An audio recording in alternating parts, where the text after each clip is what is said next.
이어서 계속 강의하겠습니다. Продолжаю лекцию. 예, 2장 1절로 7절 넘어가겠습니다. Вторая глава, с 1 по 7. 2장 1절로 7절까지. С 1 по 7.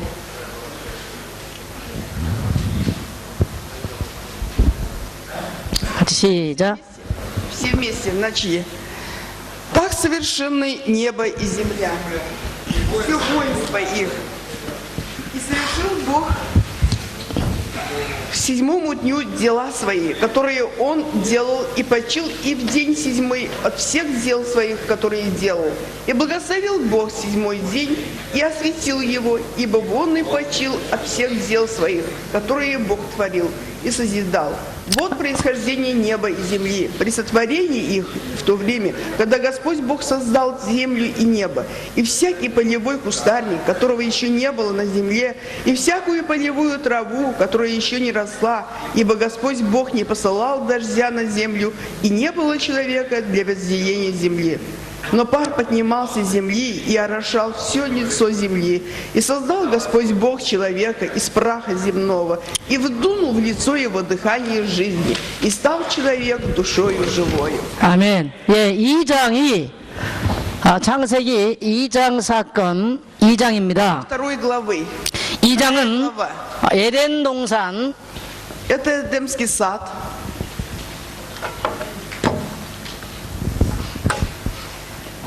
Эдемский сад. 하나님께서 에덴 동산을 창세하셨어요. Бог создал Эдемский сад. 그래서 창세기 2장을 통해서는 에덴의 축복입니다. И вторая глава книги Бытия – это благословение Эдема. 에덴 동산의 축복인데 다시 말하면 행복의 동산을 하나님이 인간에게 주셨어요. Другими словами, Бог создал счастливый сад для человека и 그러면 отдал. 인간이 어떻게 이 행복을 누릴 수 있었느냐? А как человек мог наслаждаться этим счастьем? 2장 1절에 보니까 Вторая глава, 1 стих. 2장 1절에 보니까 하나님께서 제7째 날에 안식하시니라라고 되어 있습니다.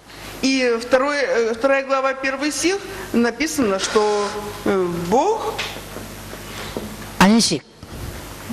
하나님께서 안식하셨다.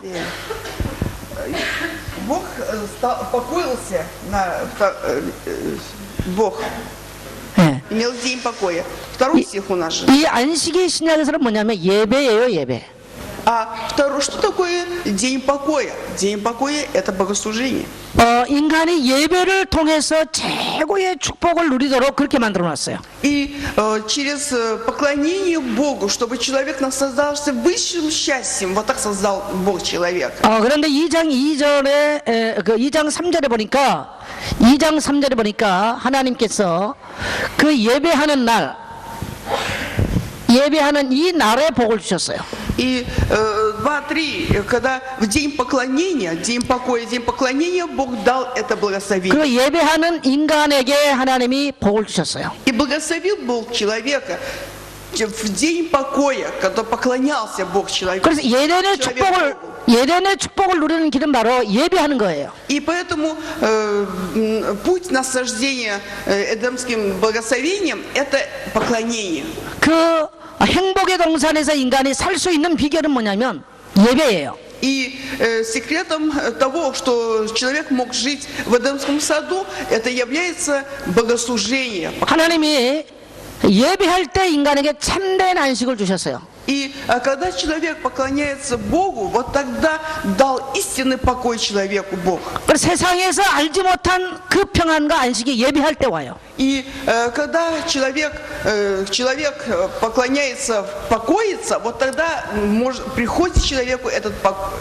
세상에서 먹는 것이나 입는 것이나 춤추면서 얻지 못한 행복이 예배할 때 와요. И то, что еда, там, одежда в этой жизни, и то, что человек танцует, веселится, это все приходит, когда счастье, когда человек покоится. 세상에서 염려하고 근심하고 또 고통받던 사람이 예수 안에 돌아와서 예배하면 행복해지기 시작해요. И человек, который страдал вне церкви, имел переживания, когда заходит в церковь во время богослужения, он в сердце обретает покой. 그래서 원래 인간은 예배하도록 만들어놨어요. И поэтому человек создан для поклонения. 그래서 예배를 이해하지 못하면 절대 인간은 참된 안식을 몰라요. Если человек не поймет, что такое поклонение Богу, он не будет иметь покоя. 인간은 예배하는 순간에 참된 안식이 회복돼요. И во время поклонения Богу в человеке восстанавливается совершенный покой. 모든 수고하고 무거운 짐이 다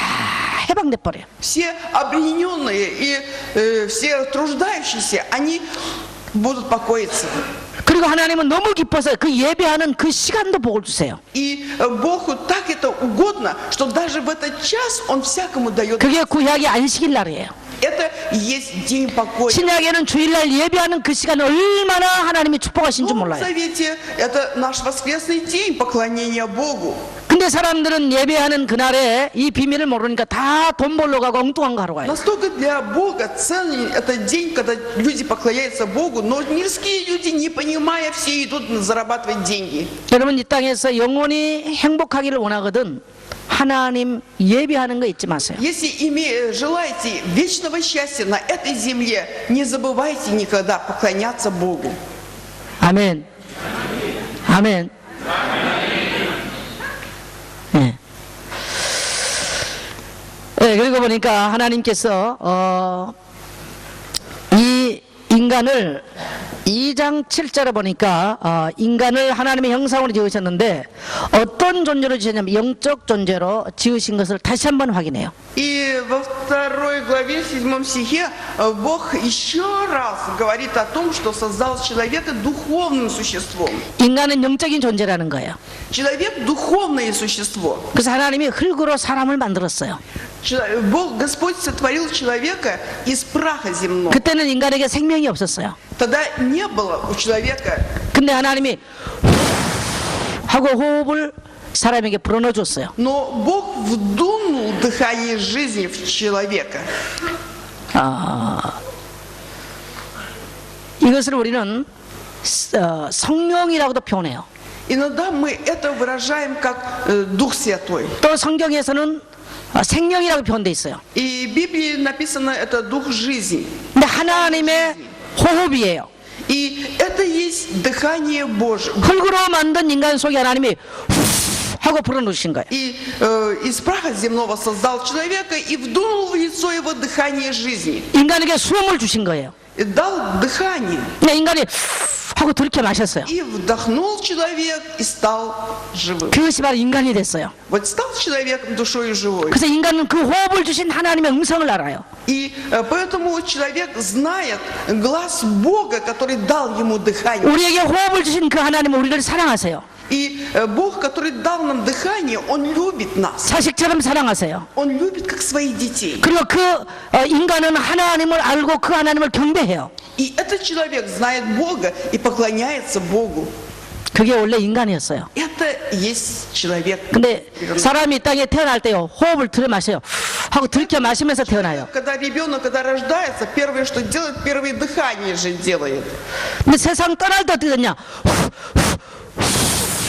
하고 숨을 다 돌려보내고 가요. Вдыхает воздух. Когда умирает человек, вздох у него, выдыхает воздух. 우리 꽃사 목사님 사모님 Пастор Константин и Самоним, жена. 네. 자녀 낳아보셨죠? Есть же у вас дети? 근데 아이가 호흡을 어떻게 시작하던가요? А как ребенок ваш первое дыхание начал? 막 날 때. Только когда при рождении. 후 하고 났어요? 아니면 하고 났어요? И выдыхание начал с выдыхания свою жизнь ваш ребенок или со вдоха начал жизнь? Пересчитай. 그러시고 히브리의 루아크라는 말은 호흡을 들이키다는 말도 있어요. И на еврейском языке есть, вот как она сказала сейчас, это значит вдохнуть. 오늘 2장 7절에 생명이라는 말은 루아크라는 말도 되어 있거든요. Вот луак, так 그 называемый. 말은 호흡을 들이키다는 얘기예요. Это значит вдохнуть это дыхание. 그게 인간, 하나님의 호흡을 들어 마시는 자가 인간이에요. И поэтому человек, который вдыхает дыхание Божье, это 그래서 человек живой. 하나님의 호흡을 가졌기 때문에 인간은 호흡 있을 때 하나님을 찬송하도록 만들어놨어요. Человек имеет дыхание Божье, и поэтому 그리고 он поклоняется 그 호흡을 주신 하나님을 예배하도록 돼 있어요. И человек постоянно служит и поклоняется тому, который дал ему дыхание. 그때 인간은 참 행복해요. Вот тогда человек истинно счастлив.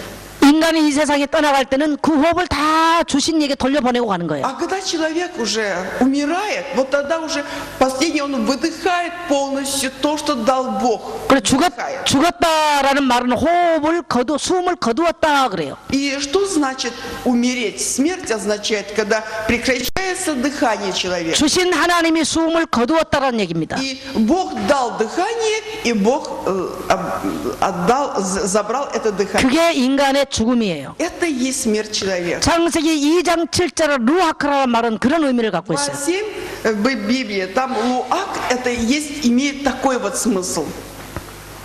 그래서 호흡을 주신 이를 경배하고 예배하고 그분의 말씀을 듣는 것이 마땅한 일이에요. И поэтому за то, что дал нам дыхание жизни, мы поклоняемся Ему, мы служим Ему. Это естественно. 그것이 인간의 모습이에요. Это есть образ Божий. 원래 모습이에요. Это первоначальный. 그래서 그 호흡을 가진 자들이 하나님을 찬양하고 예배할 때에 하나님은 인간에게 예련의 축복을 누리도록 주셨어요. И когда люди, имеющие дыхание Божие, начинают поклоняться, восхвалять Бога, Бог дает радость. 그래서 영원토록 하나님을 예배하고 찬송하도록 2장 8절로 11절을 보니까 하나님께서 예덴을 창설해 주시고 그 예덴 동산 안에 굉장한 풍요를 주셨어요. И поэтому в 8-9 главах говорится о том, что дал человеку, Бог дал человеку 그리고 무한한 내 강을 통해서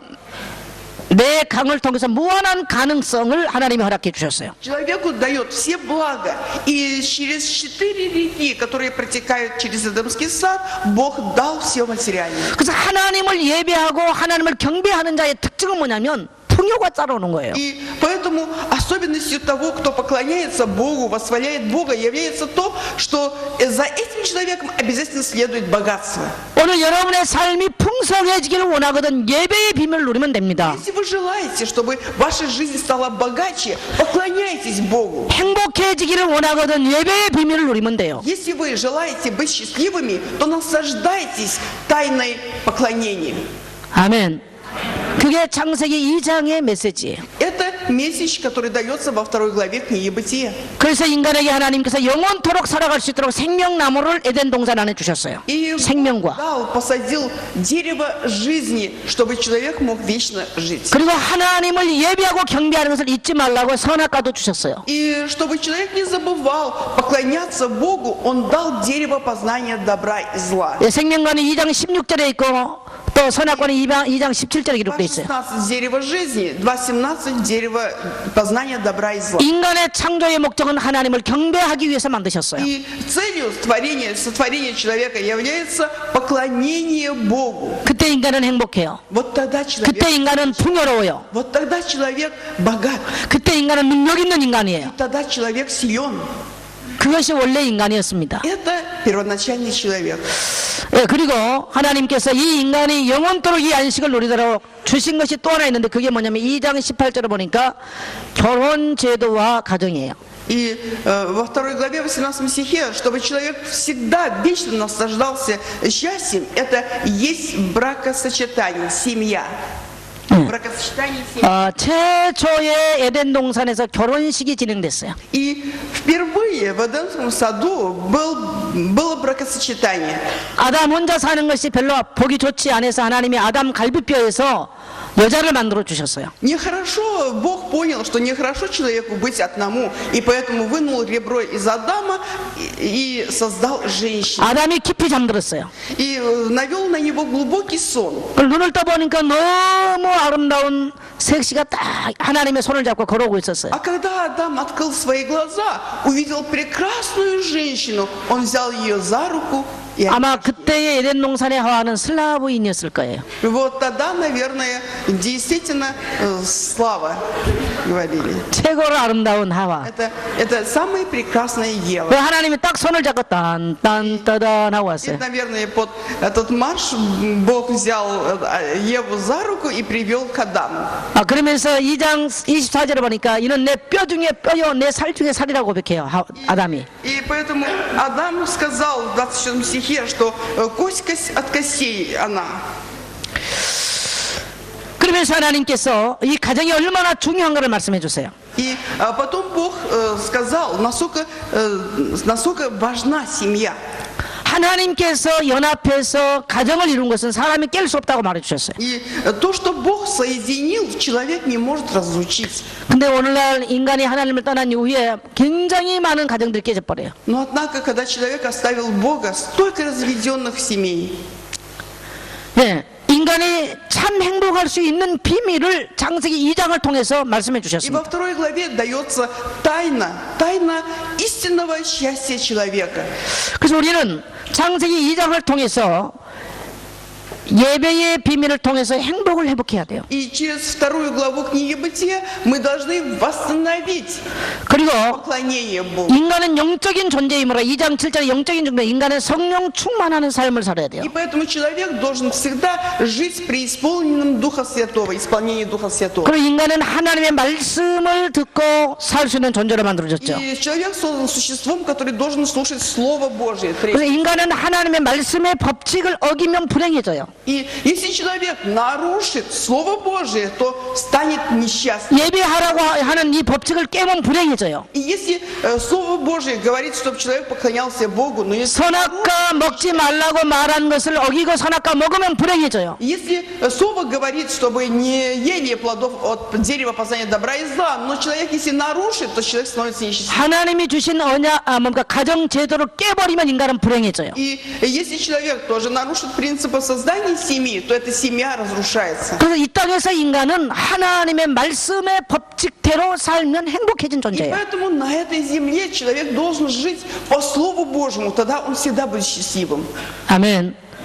근데 사람들은 오늘날 하나님의 말씀의 법칙보다는 사람의 법칙을 가지고 살아가요. Но однако человек на сегодня не соблюдает правила Божьего закона, а соблюдает человеческие правила. 그래서 인간이 불행해져요. И человек поэтому становится несчастным. 그래서 복음 운동한다는 것은 인간의 모든 것을 회복한다는 얘기예요. А что такое проводить движение Евангелия? Это значит восстанавливать в жизни человека все. 전도 운동한다고 하는 말은 인간을 행복의 자리로 돌아가도록 만들어주는 거예요. И движение благовествования, движение проповедования означает, что человека обратно обращает к первоначальному положению. 아멘. 예. 이것이 창조 사건입니다. Это то, что Бытие говорит. 세 번째 사건이 타락 사건이에요. Бытие, это все творение. А 두 번째 사건이 타락 사건. второе уже грехопадение. 이것이 창세기 3장입니다. Это начинается с 3 главы книги. 과연 창세기 3장을 통해서 인간에게 어떤 문제가 들어왔느냐? И до этого было это событие творения, а в 3 главе грехопадение. 창세기 3장 사건은 인간에게 저주가 찾아 들어왔어요. И вследствие чего, что входит в жизнь человека? Проклятие. 예, 창세기 3장에 인간의 타락과 저주죠. И событие 3 главы книги Бытия – это грехопадение человека и проклятие. 3장 1절에 보니까 인간 최초의 사단의 출현이 기록되어 있습니다. И впервые здесь, в 3 главе 1 стихе, говорится о сатане. 여기는 뱀이라고 기록되어 있죠. Но здесь в Библии написано «змей». 왜 뱀인데 사단이라고 말하는가? Почему написано «змей», а мы говорим о сатане? 계시록 12장 9절에 표현되어 있습니다. Потому что в Откровениях 12:9 говорится, 사단이라고도 하는 자 곧 마귀 называет его сатану, дьяволом, 그리고 옛뱀, древним змеем. 그 창세기 3장에 출현한 옛뱀이란 뜻이에요. И это то, что в 12 главе 9 стихе говорится древний змей, это в 3 главе Бытия, это древний. 이 뱀이, 이 옛뱀이 사단이라고도 하고 마귀라고도 하는 자예요. И этого древнего змея называют сатаной, 그리고 дьяволом. 천하를 꿰는 자예요. И тот, который постоянно все отбирает. 이것이 인간에게 인류에 출현을 했어요. И вот он появился в жизни человека. 출현을 해서 뭐 하느냐? И что он стал делать? 사단의 이간질이 시작돼요. И он разделяет человека. 예, 하와에게 찾아와서 하나님과 인간 사이를 이간질했어요. И разделил человека и Бога. Человек отделил от Бога. 여기 보니까 이 사단이 찾아와서 인간과 하나님 사이를 Он пришел и 이간질시켜요. разделил человека и Бога. 자, 어떻게 이간질시키느냐? Разделение. Каким образом? 3장 우리 한번 읽겠습니다. 3 стих все вместе прочитаем. 2절, 1절 한번 읽어보시겠습니다. 3 глава, 1 стих давайте вместе прочтем. Змей был хитрее всех зверей полевых, которых создал Господь Бог. И сказал змей жене: подлинно ли сказал Бог, не ешьте ни от какого дерева в раю. 네, 하나님이 너희더러 모든 나무 실과를 먹지 말라고 말했지라고 그래요. И он, вот такой провокационный вопрос. Правда ли, что он запретил от всякого дерева в саду есть? 2장에서 하나님은 모든 나무의 실과를 먹으라고 말했어요. Не, Бог же сказал, ешьте от всякого дерева в саду. 선악을 알게 하는 나무의 실과만 먹지 말라고 그랬어요. Он сказал, Бог, только от дерева познания добра и зла не ешьте ничего. 근데 사단이 모든 나무 실과를 먹지 말라고 말했지라고 이간질을 시켜요 지금. А сатана сразу задает такой провокационный вопрос. Правда ли, что он запретил есть от всякого дерева? 근데 더 문제는 Но еще больше 이 하와의 대답이에요. это ответ Евы. 2절을 보니까 여자가 뱀에게 말하되 동산 나무의 열매를 우리가 먹을 수 있으나 3절에 동산 중앙에 있는 나무의 실과는 하나님의 말씀에 너희는 먹지도 말고 만지지도 말라 너희가 죽을까 하노라 하였으니라. 먹지도 말고 3절 하면 돼. 3절 이어서. В третьем стихах Ева отвечает, нет, от дерева он сказал, есть, Бог сказал, ешьте их, но от дерева познания добра и зла не ешьте от него ничего. И не касайтесь. 하나님은 먹지도 말고 만지지도 말고 보지도 말라 말 안 했거든요. Бог не говорил, не прикасайтесь, такие слова не говорил. 2장 17절에 먹으면 정령이 죽는다고 그랬어요. И в Бытие 2:17 Бог сказал, не ешьте ничего, ибо когда нарушите, вы 근데 умрете. 이 사단이 찾아와서 이렇게 꼬이니까 이 하와가 헷갈렸어요. Стал вот так обольщать Еву, и Ева растерялась. 막 많은 엉뚱한 말을 해버렸어요. И она стала говорить те вещи, которые Бог не говорил. 그때 사단이 5절에 말하기 4절에 말하기를 뱀이 여자에게 이르되 너희가 결코 죽지 않는다 그랬습니다. И тогда змей сказал человеку, нет, не умрете. 하나님은 정령이 꼭 죽는다 그랬어요. Бог сказал, смертью умрете. 근데 사단은 절대 결코 안 죽는다 그랬어요. А сатана сказал, нет, не умрете. 거짓말이죠. Это ложь. 그런데 이 거짓말을 했는데 문제는 뭐냐면 인간이 하나님을 대적하도록 만든 거예요. Но вся проблема в том, что сделал он человека, противопоставил Богу. 인간이 하나님을 대적하도록 만들어요. И сделал так, чтобы человек воспротивился Богу. 여기 하와하고 사단의 대화가 나와요. И здесь диалог между Евой и сатаной.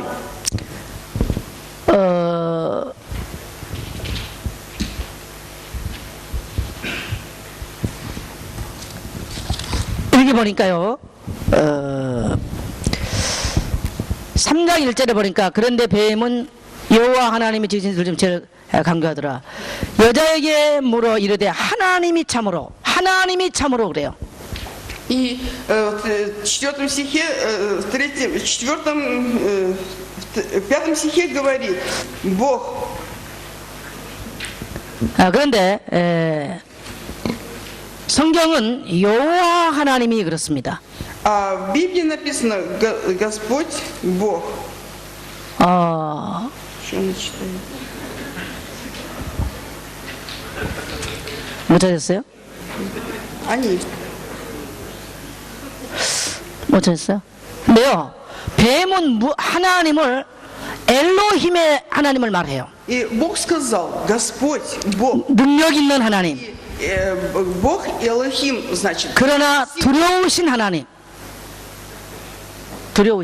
Но страшный Бог. 근데 성경은 여호와 하나님을 말해요. Но Бог говорит. 아도나이 하나님을 말하죠. Господь Бог написано. Ну, по-русски Господь Бог, она говорит, как на корейском написано.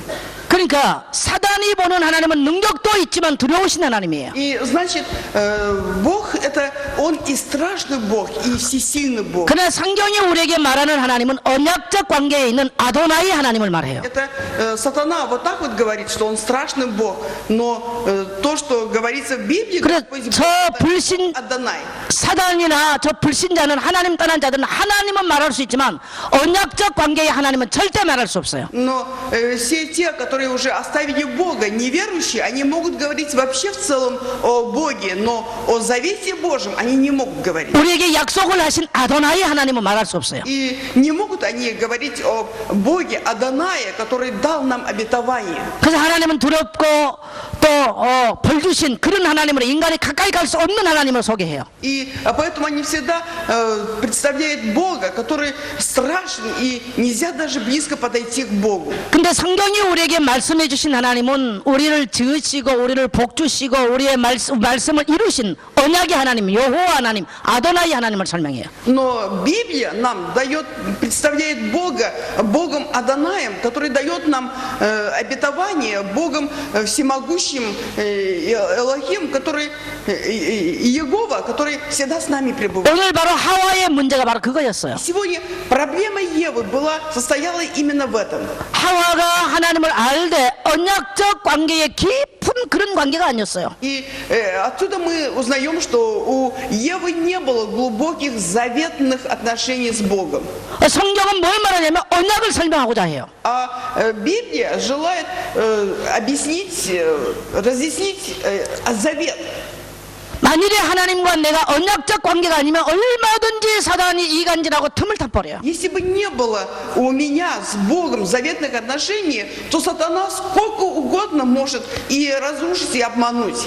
자, 여러분과 하나님은 어떤 사이입니까? А вы с Богом в каких отношениях? Понятно. 어떤 하나님이세요? Какой Бог для вас Он? 여러분의 하나님은 여러분에게 어떤 분이세요?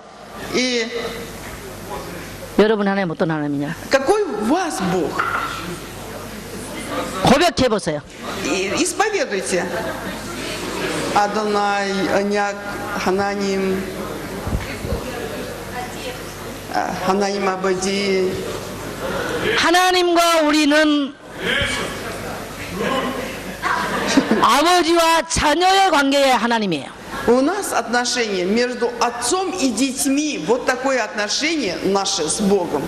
그리고 우리에게 약속을 주신 그 아버지 하나님은 신실하게 아버지께서 우리에게 주신 약속을 이루어가신 하나님이세요. И Бог Отец дал нам обетование, и Он исполняет эти обетования в нашей жизни. 그리고 우리를 불꽃 같은 눈동자를 지키시고 보호하시고 사랑하신 하나님이세요. И Он, как зеницу ока, охраняет каждого из нас. Он любит нас. 근데 사단이 갖다 준 이 하나님은 두려우신 하나님이에요. Тот Бог, которого сатана представляет, Он страшный Бог. 말하는 것을 지키지 않으면 절대 안 죽는다 해도 안 죽는 그런 이상한 하나님을 소개를 해요. И Он представляет Бога, который совершенно странным образом, Бог сказал, если нарушите слово смерти, умрете, а сатана говорит, нет, не умрете. 만일에 우리가 믿는 하나님이 우리에게 주신 약속을 신실하게 지키신 하나님이라 우리에게 염려될 게 없겠죠. И если бы мы, тот Бог, которого мы знаем, с которым мы имеем отношения, Он честный, истинный Бог, тогда нам ничего не было бы страшного. 근데 만일에 우리가 믿는 하나님이 우리가 믿는 것을 하나님이 이행하실까? 의문이 가는 대상이라면 믿을 가치가 없어요. И у нас должно быть отношение, такое уверенное отношение, что Он слышит нас. А если сомнения, Он слышит ли нас? Вот тогда уже жизнь... Мы... 바로 오늘 최초의 인간 이 하와가 이 하와의 문제는 Ева. 바로 그 하나님에 대한 이 신실하신 하나님을 언약적 관계에서 믿지를 못했어요. И Ева, проблема Евы состояла в том, что она не могла верить в Бога Завета.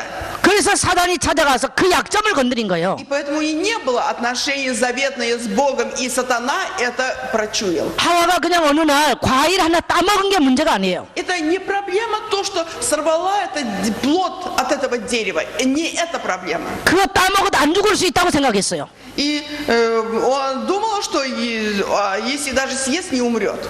그리고 그거 따먹으면 하나님처럼 자기도 될 수 있다고 생각했어요. Но однако, если же съест она этот плод, вкусит плод, тогда станет сама как Бог. 이것은 하나님을 반역한 무서운 죄입니다. Это страшный грех, грех противления Богу. 과일을 따먹는 것이 문제가 아니고 그 하나님을 반역한 거예요. Не проблема, проблема не в том, что съела плод, а проблема в том, что она противостала Богу. 신실하신 하나님의 약속을 뭡니까?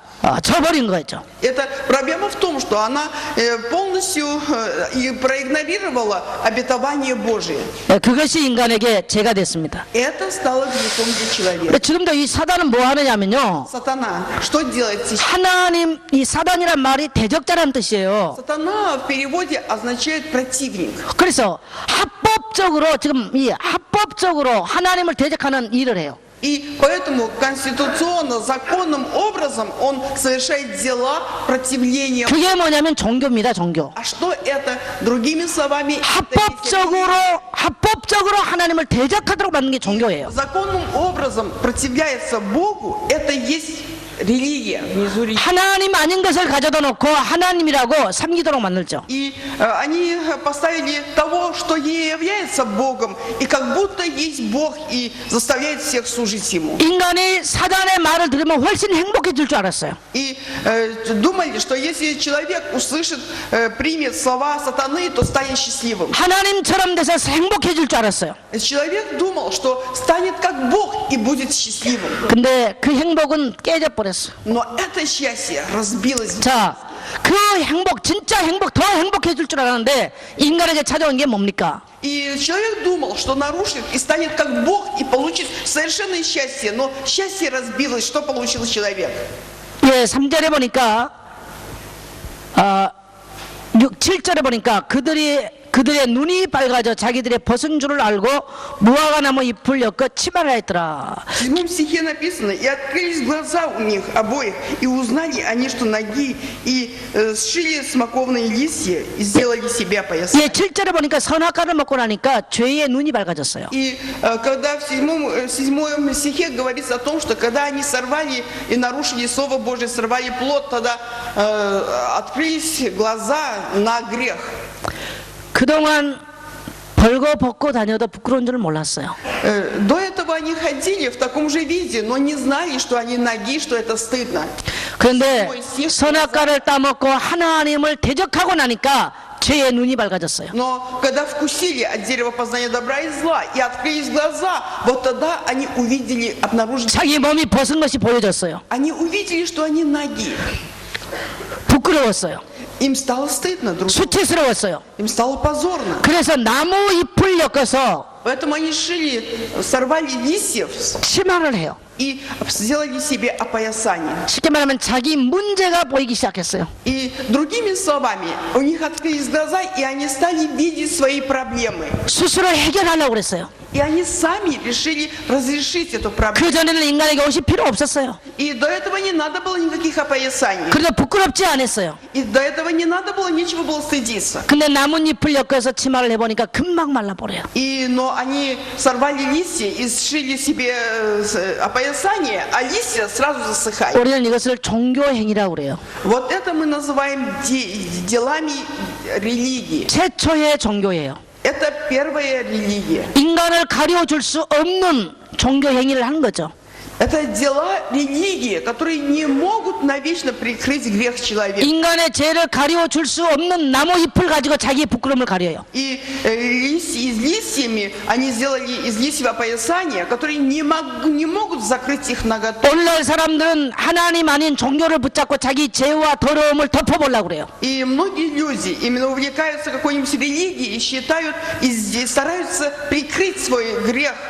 그러나 그것은 헛수고에 불과하지 절대적으로 이 땅에 그 어떤 종교라도 죄를 가릴 수 없어요. Но это только на время можно, но ничем невозможно 인간의 수치심을 가릴 수 없어요. невозможно закрыть срам человеческий. 그래서 사람은 참 묘합니다. И поэтому человек, 여러분 자녀를 나눠왔을 때는 빨가 벗겨서 눕혀놓죠. И вот этот человек, когда рождается новорожденный, обычно голым рождается же.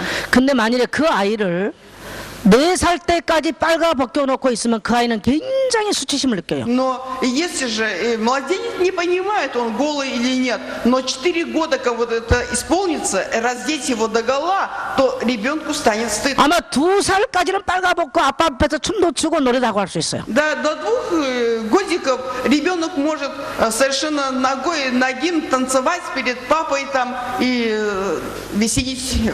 근데 3살, 4살 되면은 옷을 안 입혀주면 아이가 수치심을 느껴요. Но когда человеку станет, уже человечку станет 3-4 года, если его раздеть полностью, то ребенок начинает стесняться. 부모가 만일에 계속 입혀주지 않으면 이 아이는 깊은 정신적인 문제를 앓게 돼 있어요. Но если родители так не будут ее одевать и раздетой будут держать ребенка, то возникнут психические проблемы. 하나님을 떠나버린 인간은 나면서부터 죄의 수치심을 갖고 나와요. И человек, который оставил Бога, он уже с самого рождения, уже с этим срамом рождается. 누가 안 가르쳐줘도 아이들이 샤워하고 나오면서 아빠 앞에 그냥 안 나와요. И ведь никто же не учит ребенка, но после душа никакой ребенок, никакая девочка или дочка или сын не выйдет перед отцом. 본능적으로 뭔가 가리고 나와요. Инстинктивно чем-то прикрывает все и выходит. 만일에 여기서 저보고 빨개 벗고 돌아다니라 그러면 저는 뭐 하나님 성기니까 정신병 안 오겠지만요. 딴 사람 보고 하라면 미쳐버려요. Если бы мне сказали догола раздеться и ходить по залу, то я-то верю в Бога, и со мной ничего не будет, я и не сделаю этого. Но если неверующему сказать это и сделать так же, раздеть догола, действительно психически заболеет. 죄라는 것은 이렇게 누가 뭐라고 말하지 않아도 스스로를 괴롭게 만들어버려요. И даже если кто-то пальцем не указывает, никто не смеется, сам человек по себе испытывает этот стыд. 여러분 여기서 빨가벗고 밖에 돌아다니는 분 계십니까?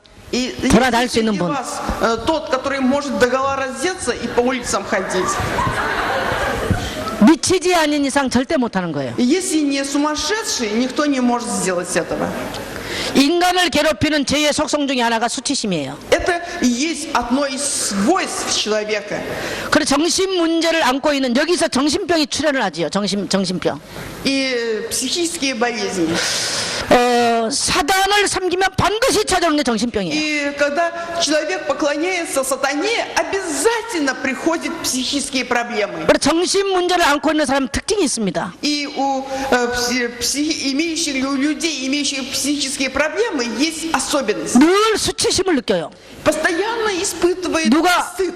누가 자기를 흉보는 것 같아. И все время этому человеку кажется, что кто-то смеялся. 누가 자기를 욕하는 것 같아요. И этому человеку кажется, что кто-то его ругает, осуждает. 누가 막 자기를 비웃는 것 같아요. И этому человеку кажется, что кто-то бесконечно насмехается над ним. 하나님을 떠나버린 인간에게 찾아오는 결과입니다, 이게. Это последствия, результат, который следует за человеком, который оставил Бога. 저는 젊은 날 정신 문제를 있는 사람들하고 생활을 한 5년 했어요. Я в молодости, где-то в течение 5 лет, жила среди людей, имеющих психические проблемы. 불황인들, 쉽게 미쳐서 돌아다니는 불황 거지들하고 한 5년을 생활했어요. И это были 근데 한 분이 있었어요. 한 사람이 있었어요. 슈퍼맨이라고. был один человек. 이 사람은 아주 뜨거운 여름에도 겨울 오바를 입고 다녀요. И этот человек, наоборот, даже в самую жару надевает зимнее пальто и ходит. 뜨거운 8월 달인데도 오버를 입고 기회를 입고 돌아다녀요. И в жаркий август он надевает на себя, напяливает зимнее пальто и ходит. 한 번은 저희 원에서 나가버렸어요. И он однажды ушел. 제가 시내에 출장을 가고 있었어요. И я вышла в город. 근데 보니까 8월 달인데 사람들이 길에가 많이 있었어요. И это был август, а людей почему-то много было на улице. 사람들은 더워서 전부 다 반팔을 입고 있었어요. И все люди от жары, в августе очень жарко в Корее, от жары были в этих... 근데 이 사람만 오버를 입고 겨울 모자를 쓰고 길에 나타났어요. А этот человек появился среди людей в шортах, в зимнем пальто, да еще в зимней шапке.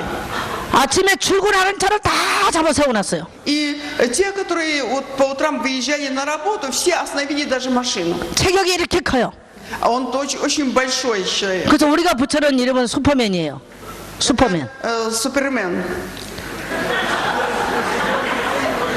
그래가지고 이 한 대로를 막 혼자 이렇게 가고 И 있었어요. вот один в зимнем пальто, в зимней шапке, огромный такого роста человек идет по дороге. 차들이 빵빵대고 나가려고도 안 나가요. И уже сигналят, машины сигналят за ним, а он не отходит и, важно, идет посередине дороги. 아침 출근길이 다 막혀버렸어요. И, конечно же, образовались заторы. 그러니까 무슨 일이 일어났나 넘어다 봤어요, 버스 안에서. И из автобусов люди стали даже выходить и смотреть, что случилось. 보니까 우리 슈퍼맨이 돌아다녀요. Вот наш Супермен ходит. Да. 그래서 내가 버스에서 내려갔어요. Я тоже вышла из автобуса. 슈퍼맨 내가 불렀어요.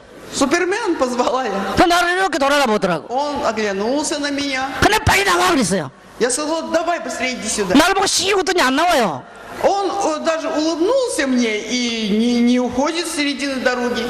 그럼 나도 너무 창피한 거예요. И мне тоже так стыдно стало, люди уже на меня стали смотреть. 그래서 제가 안에 들어가서 끌고 나왔어요, 슈퍼맨을. И я зашла и взяла этого Супермена за руку и потянула. 더워 죽겠는데 오버를 입고 겨울 털모자를 쓰고 이렇게 가고 있는 거예요, 이렇게. Это меховой шапке, в зимнем пальто и ходит. Представляете, людям жарко. 그리고 이 몸에는 우리 한국의 새끼줄로 몸을 딱 묶었어요. А здесь уже это соломенной веревкой перевязал себе. 길에서 가방을 하나 줘가지고 옆구리 끼고 이렇게 가고 있어요. И кто-то дал ему какую-то сумочку, и сумка висела на боку и идет. 그래서 그거 좀 벗으라 그랬더니 안 된다 그러는 거예요. Я сказала, да снимай ты все это, а он нет, не могу. 내가 너무 창피해가지고 그거 좀 벗겨버리려고 옷을 벗기려니까 안 벗는다는 거예요. Так мне стало стыдно, я уже стала его раздевать, а он сопротивляется мне. 그래서 제가 이제 한 가게 앞에 앉혀놓고 내가 시청에 빨리 출장 갔다 올 테니까 기다리고 앉아있으라고 그랬어요. И я завела его в лавочку, такой магазинчик, и сказала, ты посиди здесь, я куплю тебе много вкусного. 우유하고 빵을 사주고 내가 갔다 왔어요. И купила булочки, купила молоко и принесла к нему. 갔다 왔더니 없어져 버렸어요. А он исчез. 옷도 못 벗겨놨어요. И 옷도 못 벗겨놨다고. не разделся, так и в пальто пошел. 그래서 제가 이제 우리 원으로 왔더니 혼자 걸어서 와버렸어. И я уже вернулась одна. 근데 아무리 그 옷 좀 벗으라고도 안 벗어요. А сколько не уговаривала его снять с себя все это, не снимает, держится и не снимает. 이 살이 나온 거를 절대 용납을 못하고 다 가려요. И он вообще не может, чтобы шея была открытая, тело открытое, все закрывает. 어떤 사람은 맨날 가서 씻어요. А есть люди, а некоторые каждый день начинают мыть себя. 제가 한 300명하고 같이 생활을 했어요. И где-то 300 человек их было.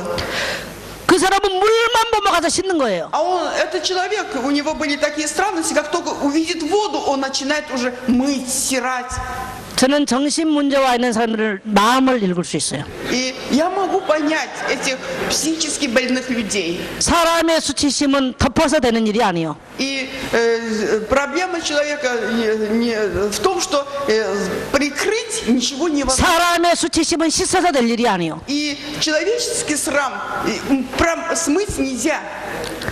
사람들은 그런 문제 때문에 얼마나 많이 고통받는 줄 몰라요. И вы не представляете, сколько людей с такими психическими проблемами, которые страдают из-за этого. 지구상에는 그런 수치심 때문에 수많은 사람들이 정신 문제 걸려 있어요. И на всем земном шаре столько много людей, которые испытывают постоянное чувство стыда и страдают из-за этого. 남이 자기를 흉보는 것 같아서 사람들이 길을 가지를 못한 사람이 많아요. И много людей, которым кажется, что все на него смотрят и все смеются над ним, и он даже не выходит из дома, не может ходить по улице. 인간이 하나님을 떠나면서 최초로 오는 문제가 바로 정신병입니다. Первая проблема, которая настигает человека после того, как человек оставил Бога, Бога – это психическая проблема. 인간이 사단의 말을 들으면서 오는 최초의 문제가 바로 정신병이에요. И первая проблема, которая возникает у человека после того, как послушался слов сатаны, это есть. 저는 하나님 잘 믿어보려고 거지들하고 살면서 열심히 살았어요. Я хотела хорошо веровать в Бога,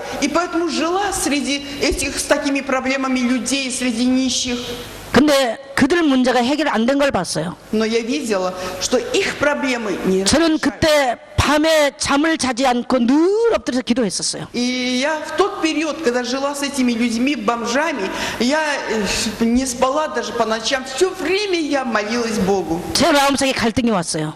И в моей душе возникли 왜 해결이 안 될까? конфликты. Почему не разрешается их проблема? 나는 하나님 믿는 것이 이렇게 좋은데 왜 저들은 안 될까? Мне так хорошо с Богом моим, а почему они этого не понимают, им так плохо?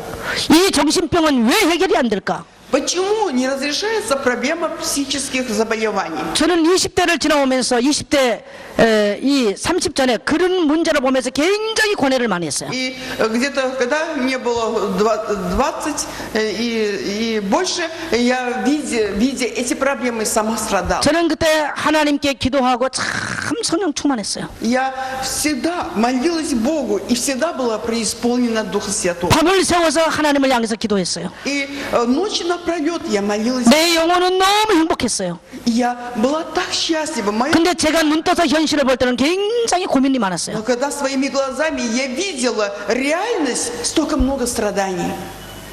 저는 그때부터 방황하기 시작했어요. Вот с того времени я начала сама блуждать. 그래서 제가 어제도 얘기했는데 저는 젊은 날 굉장히 방황 많이 했어요. Я очень много блуждала в молодые годы. 그 이후로 저는 많은 종교를 넘나들면서 방황을 시작했어요. И я стала ходить по всем конфессиям, по религиям. 천주교의 사람들은 우리보다 그 일을 훨씬 잘하고 있었어요. И люди, прихожане католической церкви, намного лучше во всем были. 절간의 스님들도 잘하고 있었어요. И потом даже в этих буддийских храмах они тоже были лучше. 그러면 나는 누군가라는 질문을 하게 됐어요. А я тогда, у меня вопрос возникал, а кто же я, что у меня ничего не получилось? 이 정신 문제는 왜 왔을까라는 생각이 들었어요. Откуда пришли эти все психические проблемы, от которых страдают люди? 정말 이 문제는 끝이 안 나는 건가 생각이 들었어요. Это проблема такая, что никогда не разрешится. 그래서 저는 굉장히 많이 고민을 하면서 많이 방황을 하기 시작했어요. Я очень много переживала, молилась и блуждала. 저는 예수가 그리스도란 말을 이해할 때 제일 먼저 해답이 여기서 왔어요. И когда впервые услышала и поняла, до меня дошло, что Иисус есть Христос, первое, что было, это у меня все восстановилось. 이것이 정신 문제이기 전에 하나님을 떠난 결과에 왔구나라는 것을 И 알았어요. я поняла, что все эти психические болезни от того, что человек оставил Бога. 이것이 바로 사단의 장난에서 왔구나라는 걸 알았어요. Я поняла, что это потому, что сатана манипулирует людьми, и поэтому отсюда эти проблемы. 저는 그때부터 정신병자는 밥이라는 걸 알았어요. И тогда я поняла, для меня уж все психические больные не были такой проблемы, они были мне на съедение. 그래서 우리 교회에서는 많은 정신병을 앓는 사람이 치유가 많이 일어났어요. И поэтому уже стали многие люди 하나님을 떠났던 이들이 исцеляться. 하나님의 말씀만 알아들으면 해결된다는 걸 알았어요. И если главная причина в том, что человек оставил Бога, значит, если надо человеку дать слово, если человек встретится со словом, то все восстановится. 정신병의 특징이 나타나죠. И есть особенности психических. 두려움이 찾아와요. Психически больные люди, они постоянно боятся. 수치심이 찾아와요. Страх. Это постоянное чувство позора. 그 다음에 하나님의 낯을 하나님을 피하게 돼요. И потом избегает Бога. 이게 창세기 3장 안에 나타나는 정신병의 종류들입니다. Это есть то, что говорится, о чем говорится в 3 главе книги Бытия. 아이가 부모에게 죄를 지으면 부모의 눈빛 못 봐요.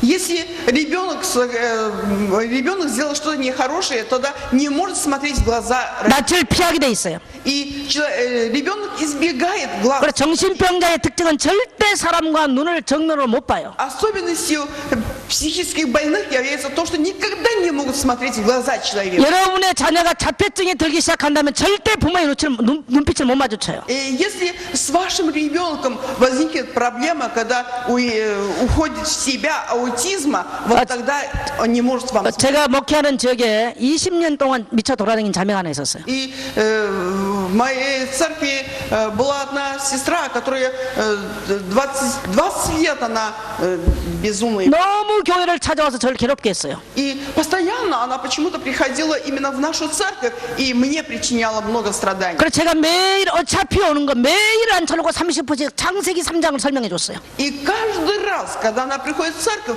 я ее сажала перед собой и объясняла, разъясняла 3 главу книги Бытия. 막 저를 쳐다보고 킥킥대고 웃었어요. Она смотрит мне в глаза и начинает хихикать. 또 제 말을 듣지도 않아요, 물론. Потом вообще не слушает меня. 어떨 때는 기분 나쁘면 제 뺨을 확 때렸어요. А когда у нее плохое настроение, она руку поднимала на меня. 그래서 제가 창세기 3장을 놓고 설명을 했어요. 매일 했어요, 똑같은 말을. Каждый день одно и то же говорила, разъясняла 3 главу книги Бытия. 2개월쯤 지나니까 이 사람이 웃는 게 바뀌기 시작했어요. Где-то месяца 2 прошло, и я замечала в ней изменения. Она 그리고 смеялась уже потом. 머리를 빗으라 그랬더니 머리를 빗기 시작했어요. И я говорила расчесывать себе волосы, она стала слушаться меня. 계속 변하기 시작했더니 그의 인격이 회복됐어요. И постоянно изменения начались и продолжались, и она полностью восстановилась. 그래서 제가 여러분처럼 이렇게 노트를 써보라니까 노트를 썼어요. И я уже стала говорить, запиши свою тетрадку. 그래서 제가 교회 올 때 가방도 가져오고 성경책도 가져오고 필기도를 가져오는 거 가져왔어요. И я говорила, когда приходишь в церковь, возьми ручку, возьми сумку, возьми тетрадку. Она стала так делать. 저는 안수기도 하지 않았어요. Я не стала молиться над ней. 창세기 3장 사건이 뭔가를 설명해 줬어요. Я просто разъясняла события 3 главы книги. 그 자매는 인격이 회복됐어요. И ее личность полностью восстановилась. 한 지금 7년 전에 또 우리 그 동네 한 여자가 미쳐 돌아다녔어요. И где-то 7 лет тому назад была еще одна сестра, которая страдала психической проблемой. 우리 집사님 한 분이 미쳐서 돌아다니는데 우리 여기 온 김희자 전사님 오라 그랬어요. И наша проповедница Кимильца, которая приехала сюда со мной, она сказала той женщине, иди. 근데 그분은 돌아다니면서 맨발로 막 동네 돌아다녔어요. Она босоногая ходила. 동네에서 미친 여자가 다 소문나 있었어요. И поэтому на селе все знали в поселке, что она... 근데 맨날 자기는 하나님 만나고 싶다고 돌아다녔어요. Но она постоянно говорила, я хочу встретиться с Богом. 그 동네 교회를 가면 사람들이 끌어다 냈어요.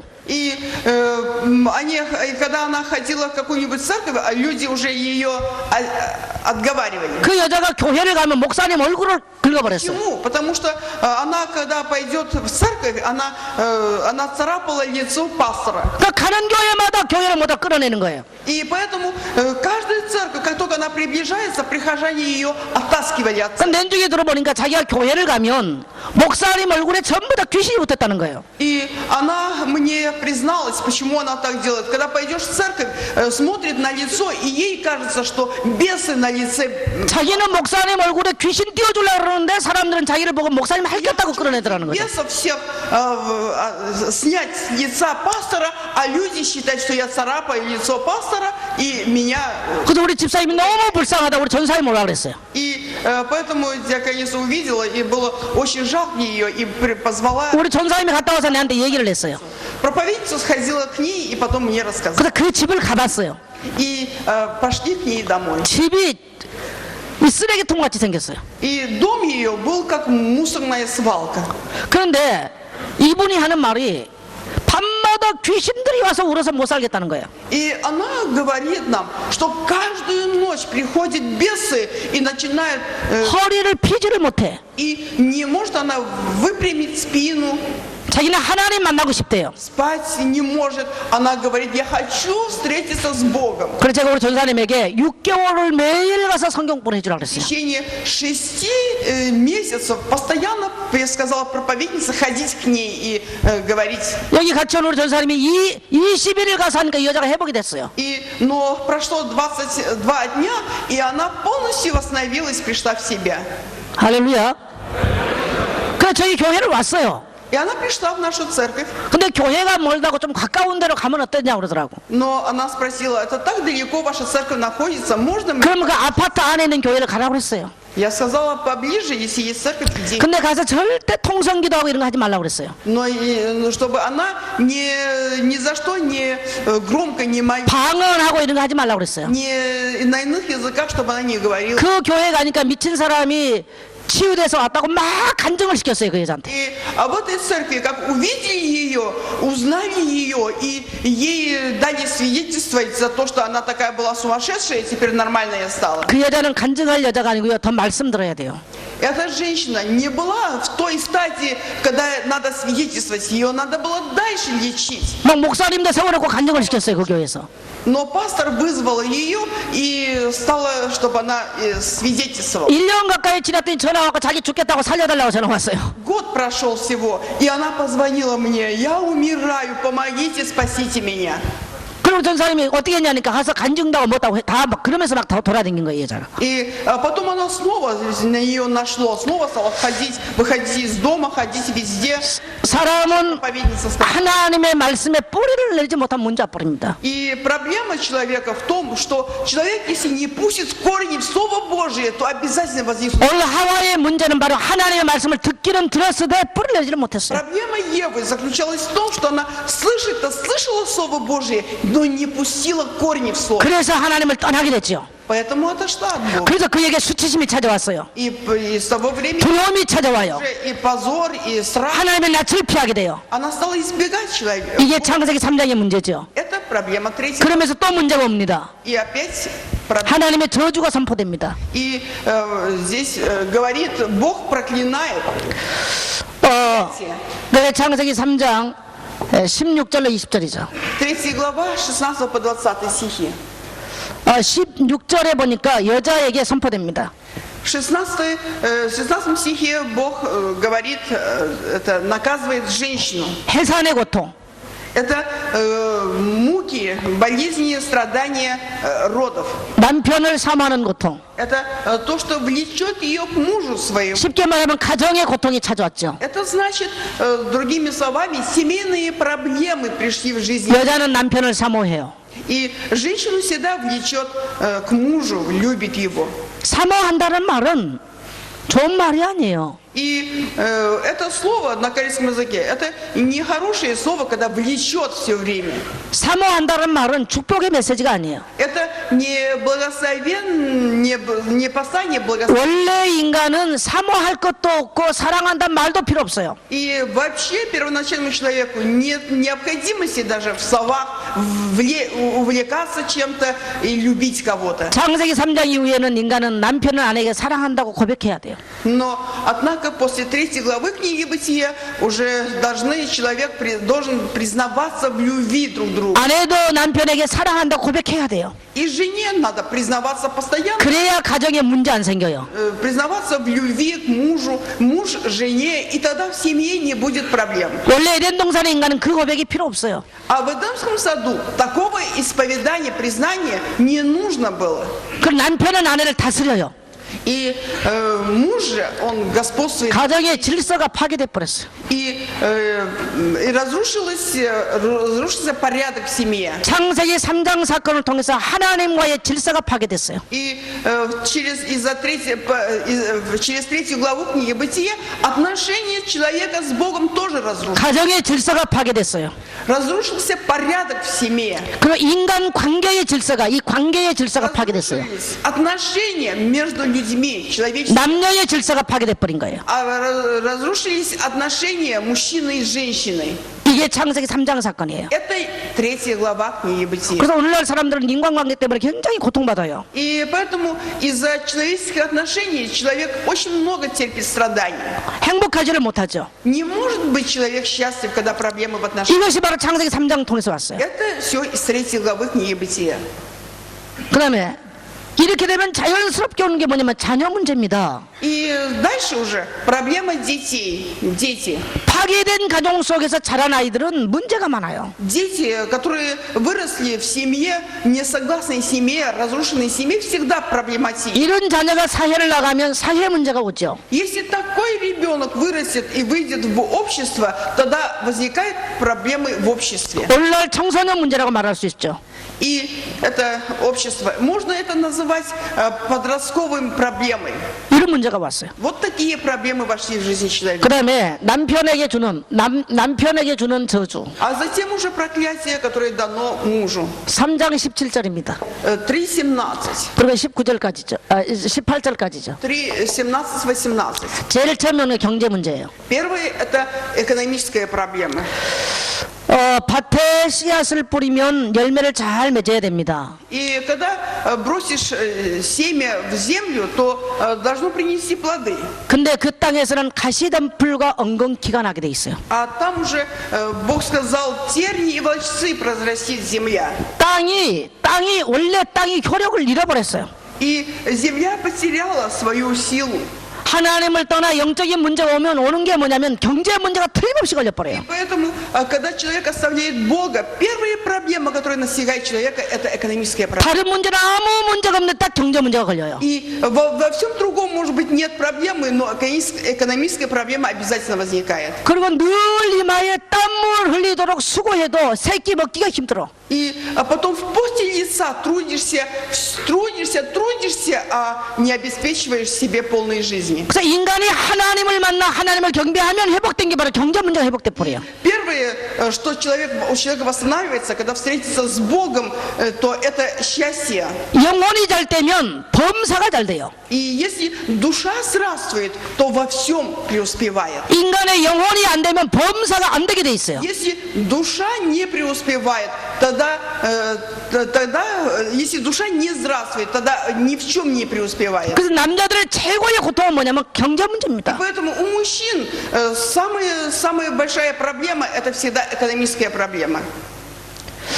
원래 사람들은 실컷 노력하고 사는데 경제 문제 때문에 참 많이 고통받아요. И вообще человек, конечно, всю жизнь трудится, живет, но однако из-за экономической проблемы очень много людей, которые много претерпевают. 그다음에 죽음의 문제죠. И потом проблема смерти. 3장 19절에 보니까 너는 흙이니 흙으로 돌아갈지니라. В Бытие 3:19 он говорит, ты из праха создан, в прах и вернись. 참 인생 참 덧없는 거예요. Да, действительно, это так. 이 땅에 왔다가 실컷 고통받고 일하고 수고하고 잘 살 것 같은데 어느 날 인생 끝이 와버려요. И человек рождается на землю, и потом, казалось бы, вот настало время наедаться, жить полной жизнью, но не успеваешь оглянуться, уже смерть. 우리가 흙인지를 몰라요. И мы не понимаем, что мы из праха. 결국은 흙으로 가기 위해서 인간은 살아가고 있어요. И на самом деле выходит, что человек, чтобы вернуться обратно в прах, живет. 우리 옛날에 우리 한국에 그 복음성어 가사 이런 가사가 있어요. У нас раньше в Корее 세상 만사 살피니 참헛되구나. 부귀공명 장수는 무엇하리요. 고대광실 높은 집 문전옥탑도 우리 한번 죽어지면 일장의 충몽. примерно такое содержание, что человек живет и постоянно карабкается по горе проблем, и потом, когда вскарабкается, уже перед смертью стоит. 홍한미인 소년들아 자랑치 말고 영웅호국 열사들아 뽐내지 말라. 유수 같은 세월은 널 재촉하니 저적막한 공동묘지 널 기다린다. В общем, примерно так, что юноши, не гордитесь тем, что вы молоды. Наступит время, и вас будет ожидать та же участь, могила перед вами. 인생 자랑할 거 하나도 없어. И нечем нам хвалиться. 나와서 막 이렇게 춤춰 쌓고 이래도요 자랑할 거 하나도 없는 인생이에요 이게. танцуем от радости. На самом деле человеку нечем хвалиться. 좋은 집 지어놓고 산다고 자랑할 게 없어요. И от того, что у вас хорошие хоромы построили, 얼굴 잘생겼다고 미인이라고 자랑할 게 없어. от того, что вы красивые, нечего хвалиться. 영웅이라고 자랑할 거 없어요. Зато из-за того, что вы герой, 뽐낼 거 하나도 없어요. ничем и не может человек хвалиться. 창세기 3장 19절에서 하나님은 선포합니다. 선언합니다. И поэтому в Бытие 3 главе Бог 너는 흙이라는 решает. 거예요. Ты из праха, 흙으로 돌아가라는 거예요. в прах и возвернись. 이것이 바로 인간이에요. Это человек. 그래서 여기서 찾아오는 인간의 문제를 정해보면 영적인 문제가 찾아왔죠. И поэтому здесь уже возникают у человека духовные проблемы. 사단의 말을 듣는 존재로 변질됐죠. И человек уже стал полностью подчиняться, слушаться. 그리고 정신 문제가 찾아왔어요. И психические проблемы пришли. 육신의 문제가 찾아왔는데 Проблемы 경제 문제가 찾아와요. и проблемы плоти, 가정 문제가 왔어요. экономические, 자녀 문제가 왔어요. проблемы детей. 그리고 인간은 죽음이라고 하는 무서운 내세 문제가 찾아왔어요. И затем уже проблема загробного мира, смерть. 그런데 이것이 여기서 끝나는 게 아니라 창세기 4장 보니까 후손 문제가 또 와요. Но в 4 главе на этом не кончается страдание человека, приходят 이것을 проблемы потомков. 하나님을 떠나 죄 가운데 빠져 사단에게 잡힌 결과로 오는 운명이라고 그래요. Это от того, что человек оставил Бога, грехопал и впал полностью во власть сатаны. Это последствия всего. 하나님께서 여기서 우리에게 빠져나올 수 있는 길을 Но 열어주셨습니다. Бог открыл нам путь освобождения, выхода. 그 길이 바로 창세기 3장 15절 여자의 후손입니다. Бытие 3:15. Семя жены. 사람은 절대 여자 혼자 자식을 낳을 수 없어요. И одна женщина без участия мужа родить вообще-то не может. 제가 머리가 허연 때까지 결혼을 못했어요. Я уже до седых волос, я не замужем. 그래서 제가 혼자 살아요. Я одна. 내가 다른 재주는 다 부리겠는데 자식 낳는 재주는 못 부리겠어요. И я все могу как-то воспринять, все, но то, что у меня нет детей, вот этого не могу забывать. 네. 여자는 절대 혼자 자식 낳을 수 없는 거예요. Женщина одна жить. 근데 성경에는 여자가 혼자 자녀를 낳는 사건을 예언했어요. Но Бытие 3:15 пророчество на том, что семя жены, жена сама по себе без участия мужа. 그 말은 다시 말하면 하나님께서 하나님 떠난 인간에게 오시겠다는 얘기입니다. Это значит, другими словами, Бог придет снова к человеку, который ушел от Бога. 그러면 인간이 어떻게 하나님이라는 것을 알 수 있느냐? Как человек тогда познает Бога? 처녀가 아들을 낳으면 그 아들이 하나님이란 사인이에요. И сказано, что если дева во чреве примет, родит сына, он от Бога. 그래서 인생의 문제를 만드신 하나님만이 해결할 수 있어요. И тот, который проблемы жизни, жизненные проблемы может только решить Бог. 그래서 구약에서 하나님께서 오실 것을 약속했어요. И поэтому в Ветхом Завете уже обетовано пришествие. 그것을 바로 구약에서는 메시아라고 그랬습니다. В Ветхом Завете 신약에서는 오신 그분을, 오신 하나님을 그리스도라고 그랬죠. это Христос. 그리스도란 말은 오신 하나님이란 뜻이에요. Это Христос означает уже пришедший Бог. 그러면 하나님이라는 방법이 인간의 문제를 해결하는 방법이 뭡니까? Каким образом можно разрешить проблемы человека? 창세기 3장 21절 피해 제사입니다. Это Бытие 3:21. Это жертва крови. 피 제사를 드릴 이유가 있죠. Есть причина принесения жертвы крови. 창세기 2장 17절에 먹는 날에는 정령이 죽으리라 그랬어요. Бытие 2:17 сказано, что в день, когда вкусишь, смертью умрешь. 죽음이 뭡니까? 레위기서 17장 11절에 죽음을 정의합니다. Левит 17:11, там о смерти говорится. 육체의 생명은 피에 있다 그랬어요. Душа, тело в крови. 피 흘림이 없으면 인간은 하나님을 떠난 죄 문제 해결 못해요. Без пролития крови ни за что не нужно. 그래서 하나님께서 인간에게 오셔서 피의 제사를 직접 가르쳐 줬어요. И Бог лично пришел к человеку и показал 그래서 принесение 이때부터 крови. 창세기 3장부터 인간은 피 제사를 드려야만 하나님을 만날 수 있어요. И с 3 главы 21 стиха человек может иметь прощение грехов только после того, как принесет жертву. 이것은 유일한 방법이에요. Это единственный путь. 언제까지? До каких пор? 기간은요, 메시아 그리스도가 오실 때까지. 그리스도가 오셔서 십자가에서 피 흘릴 때까지. До пролития крови Христом на кресте. 그래 그리스도의 십자가 사건은 완전하게 인간의 문제를 해결해버리는 사건입니다. Поэтому событие креста Христа – это совершенное разрешение всех проблем человека. 할렐루야.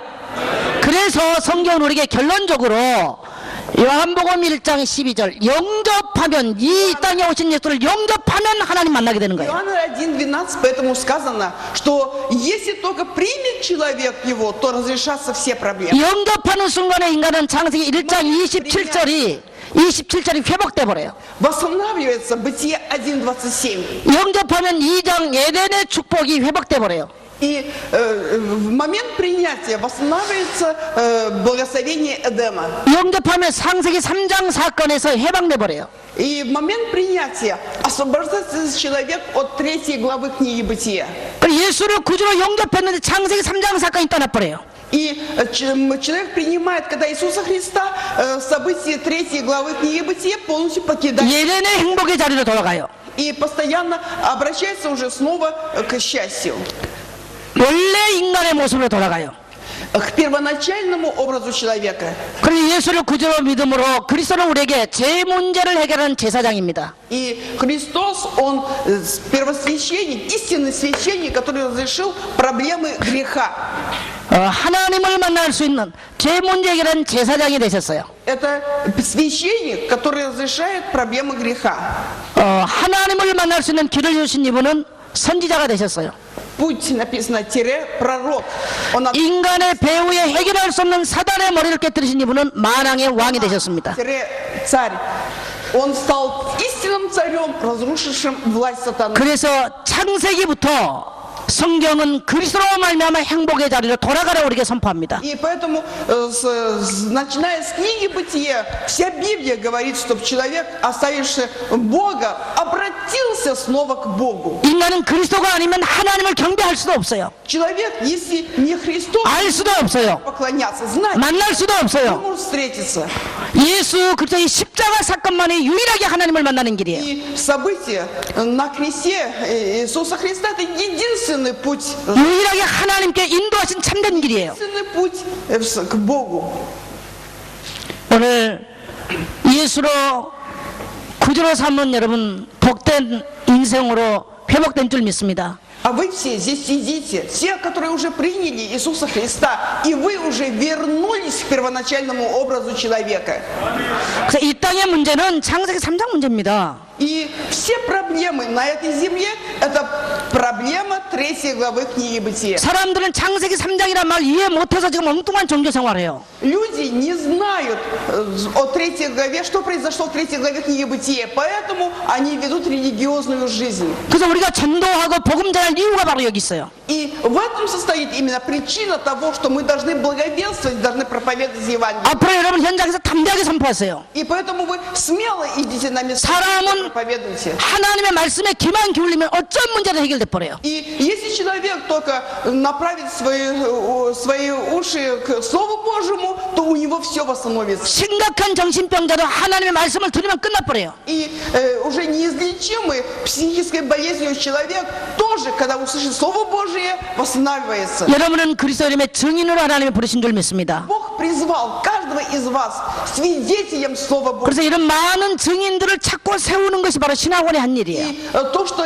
ищем везде и находим таких учеников Христа, Слова Божьего, это есть духовный 우리 кодекс. 우크라이나 안에 이런 많은 복음의 증인들이 나게 되시기를 주님을 축복합니다. И именем Господа Иисуса Христа желаю, чтобы много в Украине через вашу церковь появилось свидетелей Христа. 아멘.